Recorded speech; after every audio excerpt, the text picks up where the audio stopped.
The third way, and this sounds sometimes like the first, is resistance, where we say to ourselves, I wish this were different than, I wish this was different than it is.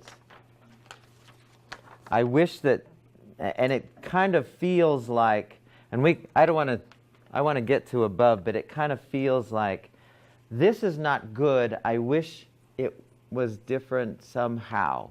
What's the real problem with that particular thought?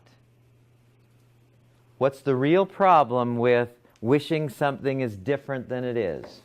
Jenny? I was just noticing this because the result, the last one here says slow movement of time, and I think this is probably where I'm at most of the time when I'm on the bottom of this, because when you're wishing something was different than it is, you have to be content with where you are to move to somewhere else, and when you're not content with it, when you wish it was something different, no matter if it's a situation or something bigger, it slows that you're literally stagnant, your time is slowed down and you just feel like you can't do anything because you can't accept what the reality of Right. is. You just want it to be different. Have you ever been bored? The feeling of boredom, the emotion of boredom, what's the thought that's preceding that emotion? Okay. Let's say that, let's use today as an example. I'm up here and you find yourself getting bored. Thinking on this level of where we are. What are you saying to yourself about the situation where you notice yourself?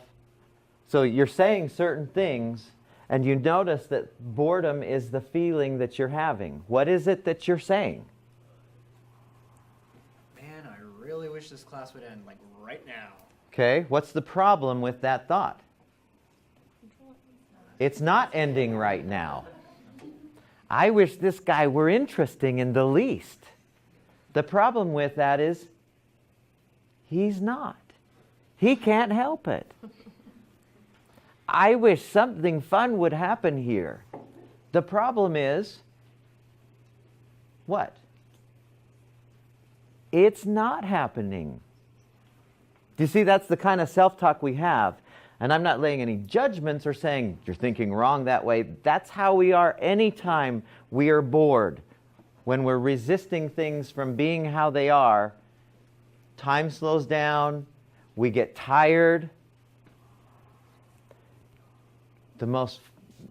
My wife and I like to watch comedy on TV, and we've pulled out old Cheers. Suddenly, all the old, some of you have no idea what I'm even talking about, but the old Cheers sitcoms that we remember watching a couple decades ago, they're now on Netflix, and you can go through, and this is the case for everything, but this is just so obvious. You watch a Cheers program, and it's 30 minutes. How long does that 30 minutes feel like? Not long. Oh, it's suddenly over.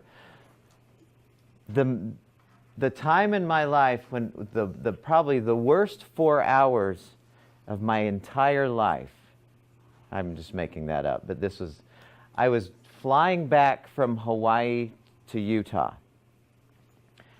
And I was it was one of those, we had to move our family around to seats because there were only a few left and we had a lot of us going over. And so I sat, and please don't take this the wrong way. Don't go, Mikey, you're so judgmental or politically incorrect or whatever. This is how it was.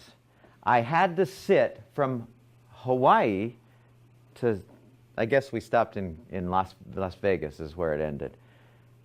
And I was in the middle seat, and there were two enormous ladies on both sides of me who just wanted to talk the whole time. And I had a book I wanted to read, and I'm between them. I suppose I could have asked them if I could have moved, but I just wasn't smart enough. So for 4 or 5 or 18 hours on that flight, I thought that flight was never going to end.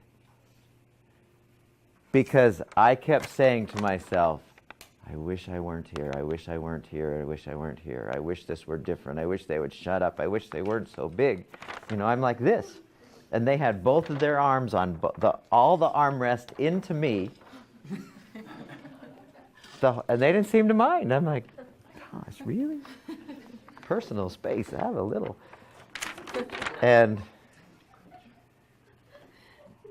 But the time went so slow because I was totally resisting, totally. Time doesn't change how fast it goes, but our perception of it absolutely does, depending on what we're doing with it.